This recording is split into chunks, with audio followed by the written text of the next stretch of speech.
These idiots, I'm telling you. I got this. I just gotta keep his back foot down. I got this. Yep, back foot is all it was. Come on, Brian, we can do this.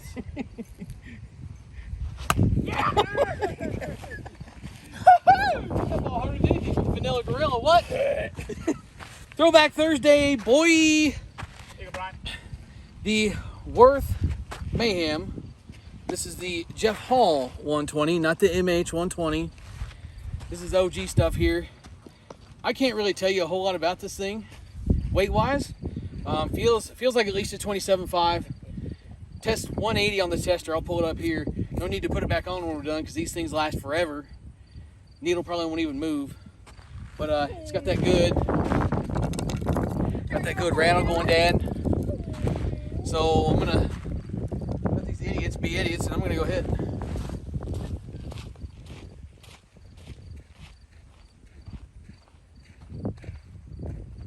Bump one. Oh, gross. It may not last around. Bump. Okay, a little better, a little better. Okay, kids. So if you've ever watched any of my videos, like in depth, or maybe caught me doing it, or if you have hit with us like in person and everything, if I give this look, usually some bullshit's going on or it's about to take place. And when I got this bat, I noticed that the knob looked like this. And I also noticed that the end cap was orange underneath black paint. A couple of red flags there, perhaps, yes. But some of these were really bad about getting rattles back in the day, and people would take the caps out of them and basically just dump the stuff out of it that was rattling. It was usually just excess glue or composite, or maybe even a little bit of end load as well. But the second I bumped a ball, the sound and how it felt, just on a bump, I knew something was going on here. All right, one more.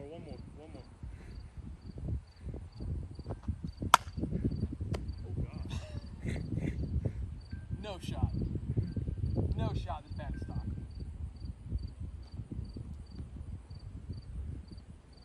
I always know it's going to be good when he bumps the ball and he looks at me from the first pitch cheesing like a motherfucker. No shot this fucking thing is stopped.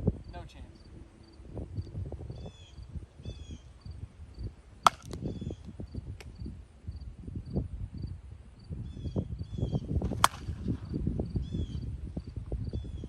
No shot. I missed that ball.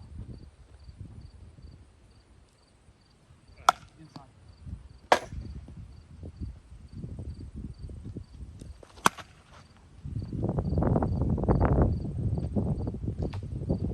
No chance. Testing at 160. 80. Just feel it. Once you feel it. I had one of these. They had the fuck beat out of it. It didn't feel like this. Brian, you may or may not remember that when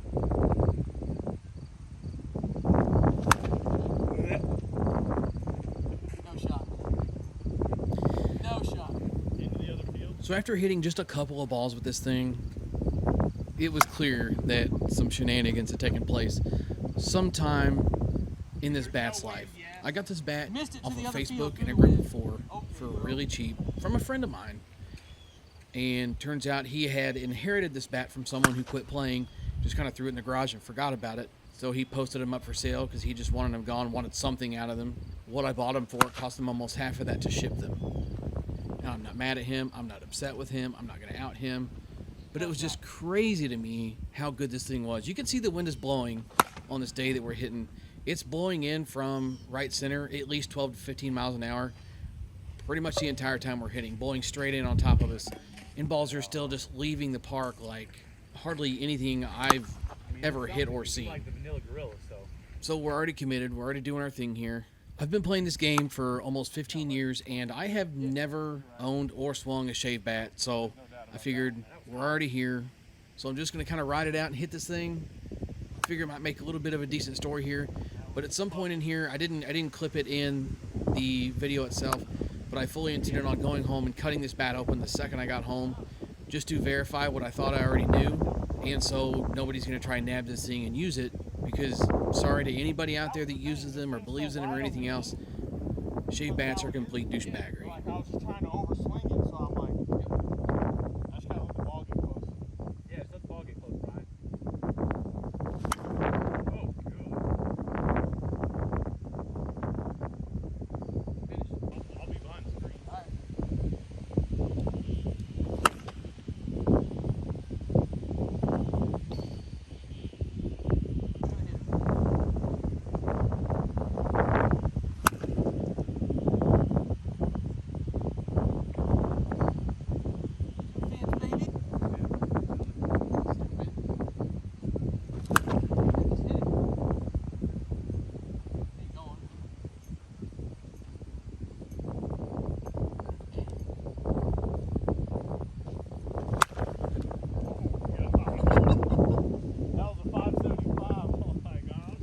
Going about.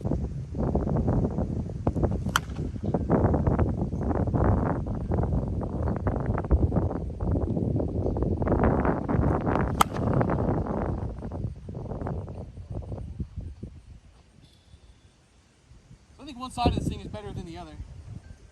I don't know which is which. And that should have been my first sign that something was probably going wrong here. Performance was good all around, and don't mistake me when I say that this thing was hotter than just about anything we've swung ever, but you still had to hit the ball with it, you still had to square it up. But it was just crazy how effortless it was to get crazy performance out of this thing. You could even miss it a little bit and still get good performance out of it. That was probably the biggest thing to me, was you could take the biggest crap looking swings you wanted to, but as long as you got enough barrel on the ball, it went no matter what.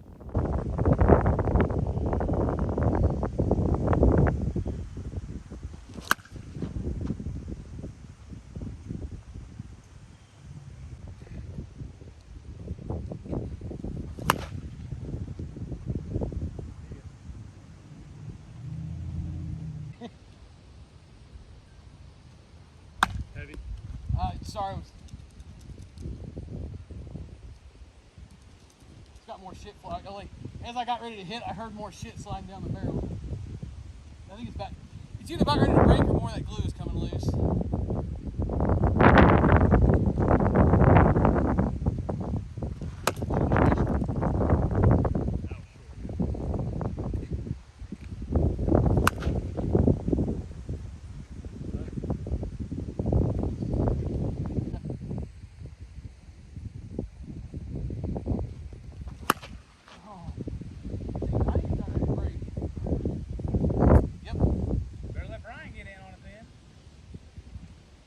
On that swing.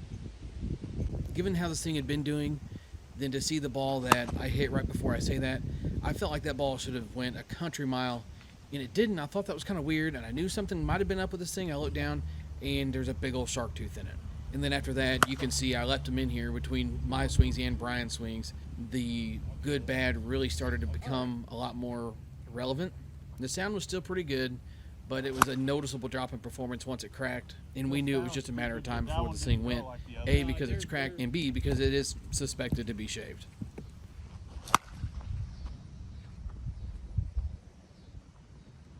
Then you get that one ball that just comes flying off of it. Sorry. There was one there.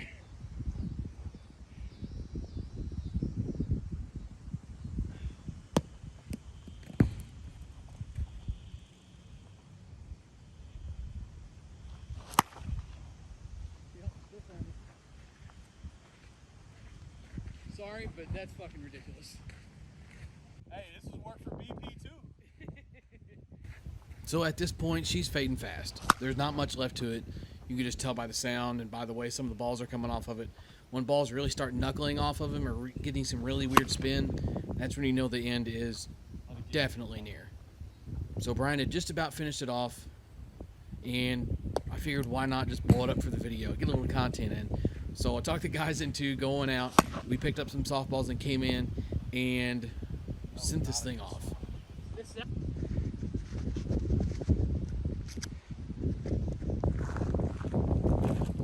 Alright, so she's looking pretty rough. Let's have some fun here. How many swings until it's in two pieces? He went and picked up some more softballs.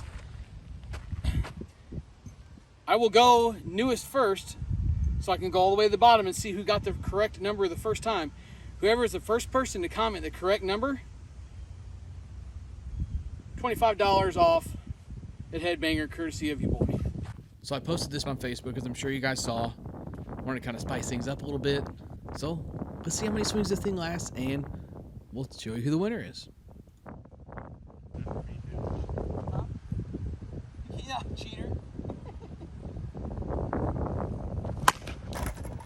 Oh look, I get it back.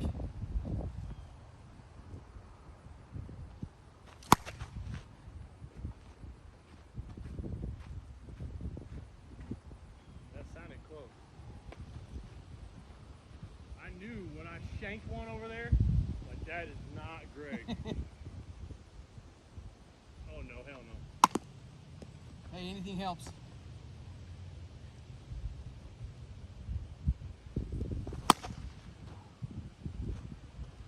Ooh, It's gonna go. maybe one more. Heads up. 4. No.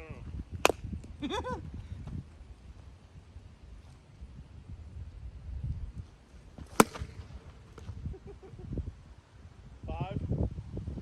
Congratulations to the winner. Believe it or not, nobody got the number. It was 5 swings. I had somebody guess 4 swings. I had somebody guess 6 swings. So I couldn't even go with the closer number because it would be like a tiebreaker. I'm not going to give 2 guys $12.50 a piece. We're just going to roll this into the next challenge. So you guys are lucky. You got $25 towards whatever the next challenge is. So whoever wins that is going to win this and the next one. Hit me up. I'll hit you up. Thanks for stopping in. Swing hard, in case you get it. Be prepared. Catch you next time.